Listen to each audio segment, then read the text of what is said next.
If you think football is just about goals, trophies, and 90 minutes of drama, then you're missing the real game being played behind the scenes. In the 21st century, football has quietly transformed from a sport into one of the most powerful geopolitical tools on Earth. A weapon not fired with bullets but broadcast in the thousand, not enforced by soldiers but by superstars. Not imposed through fear but absorbed through emotion. Tonight we're uncovering how football became the ultimate soft power weapon for nations. How governments discovered that lifting a trophy can sometimes achieve what diplomacy, trade deals, and even military alliances cannot. How stadiums became stages for global influence. How clubs became extensions of foreign policy. And how a single tournament can reshape a country's reputation in the eyes of billions. Because when you see the fireworks at the opening ceremony of the FIFA World Cup, when you watch a sovereign wealth fund by a European giant, when you see global leaders smiling in VIP boxes beside billionaires and presidents, you're not just watching sport, you're watching strategy in motion, you're watching image engineering at planetary scale, you're watching nations compete for admiration, legitimacy, and influence in a world where perception is power. To understand this transformation, we need to understand the idea of soft power itself, a concept popularized by political scientist Joseph Nye, who argued that in a connected world, the ability to attract and persuade can be more powerful than the ability to coerce. And nowhere is that theory more visible than in global football, because football is universal. It crosses language barriers, religious divides, political ideologies. It reaches into villages and megacities alike. It commands the attention of over 4 billion people. And that kind of emotional reach is something governments have learned to harness with surgical precision. Look at how nations bid aggressively to host mega tournaments, not simply for tourism revenue, but for narrative control. How hosting the World Cup or continental championships allows a country to present itself as modern, capable, stable, welcoming, technologically advanced, and culturally vibrant. How weeks of global broadcasting can soften decades of negative headlines. How carefully choreographed ceremonies, infrastructure showcases, and hospitality campaigns can rebrand a nation overnight. When Qatar hosted the 2022 World Cup, the event was more than a tournament. It was a declaration of arrival, a signal that a small Gulf state could command the world's attention, build world-class infrastructure in record time, and position itself as a global connector between East and West. And whether critics approved or not, billions watched. Billions associated the name with spectacle and ambition, and that alone demonstrates the raw persuasive force of football. Rewind further and you see how regimes historically recognized the power of the game, from governments leveraging international tournaments to signal ideological superiority during the Cold War era, to emerging economies using football success as proof of modernization and national unity. Because nothing unifies a population quite like a national team run in a major tournament. Nothing creates shared identity faster than a last-minute winner that sends millions into the streets waving flags, and that unity itself becomes political capital. But soft power isn't limited to hosting rights.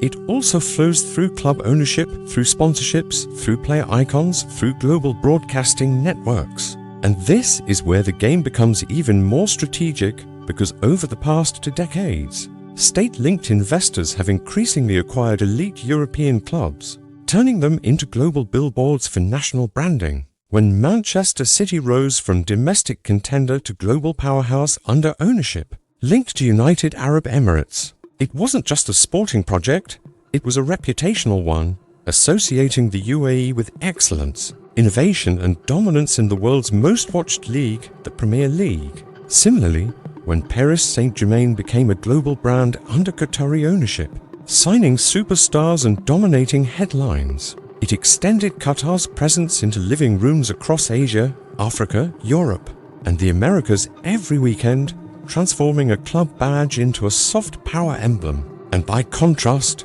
even nations without direct state ownership recognize the branding leverage embedded in football.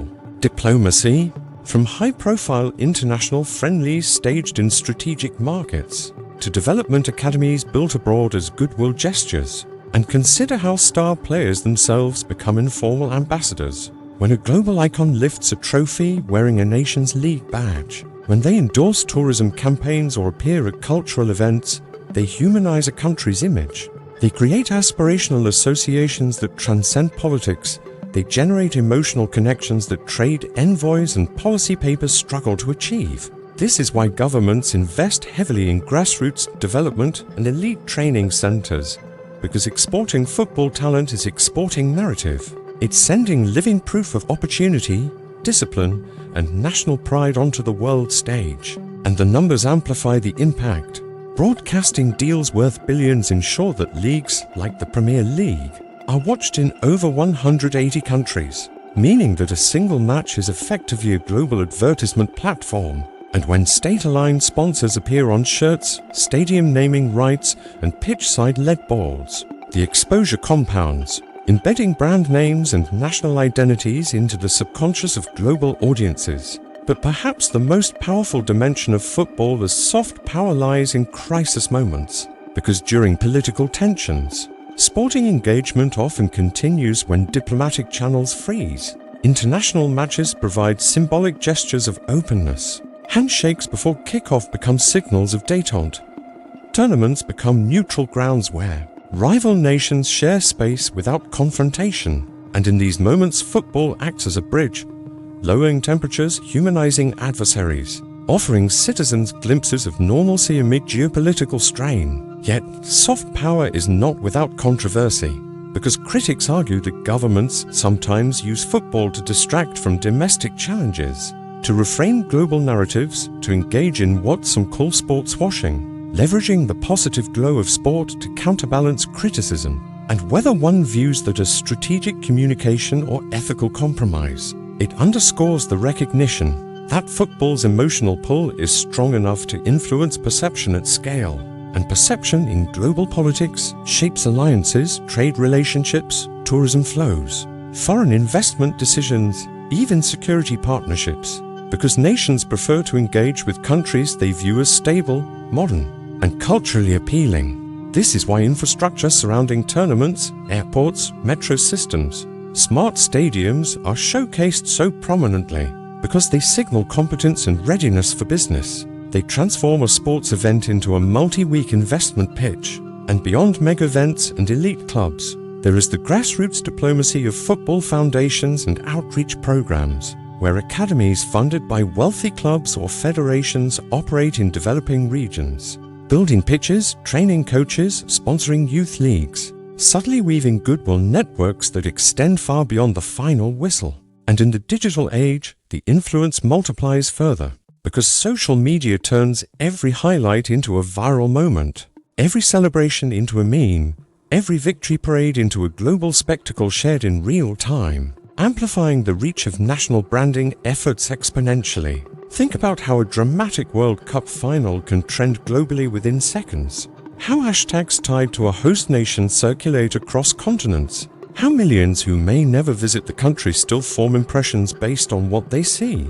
During those moments, and economically, the strategy aligns with diversification agendas, particularly for resource-rich nations seeking post-oil futures. Investing in sport aligns with tourism, entertainment, real estate, aviation, and media sectors, creating integrated ecosystems where football sits at the center of a broader transformation narrative. At the same time, traditional football powers use success to reinforce historical prestige. Nations like Brazil and Germany have long projected cultural identity through playing style and tournament triumphs, embedding football into their global brand DNA, influencing everything from merchandise sales to cultural exports. And in Africa and Asia, rising football investment signals ambition, a declaration that these regions will not only consume global sport, but shape it, host it, win it, and profit from it. What makes football uniquely potent compared to other sports is its simplicity and universality.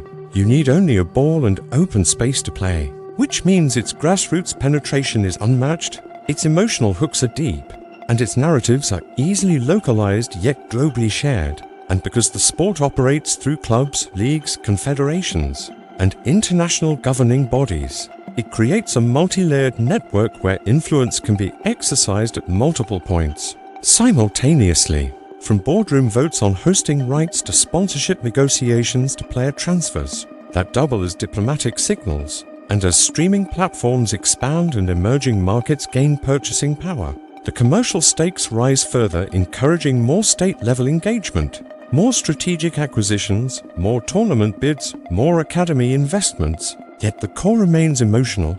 The image of a captain lifting a trophy under a nation's flag, the roar of a stadium singing an anthem, the collective gasp before a penalty kick. These are moments that transcend policy. They embed themselves in memory. They associate feelings of joy, pride, and unity with a name on the map. And that is why football has become a soft power weapon unlike any other, because it operates at the intersection of emotion, economics, and identity, because it turns 90 minutes into narrative leverage, because it transforms sport into signal, because in a fractured world where attention is scarce and trust is fragile, commanding billions of eyeballs for weeks at a time is geopolitical gold. And as the competition for influence intensifies in the 21st century, as emerging powers seek legitimacy and established powers defend prestige, football will remain one of the most visible battlegrounds of soft power, a place where nations compete not only for trophies, but for admiration, not only for silverware, but for status, not only for goals, but for global goodwill. And the next time you watch a major tournament, look beyond the scoreboard. Look at the flags in the stands, the sponsors on the shirts, the leaders in the VIP boxes, the infrastructure showcased between matches, the tourism ads during halftime. Because beneath the spectacle lies strategy, beneath the cheers lies calculation, and beneath the beautiful game lies one of the most sophisticated influence machines ever built. A machine powered not by force but by fascination.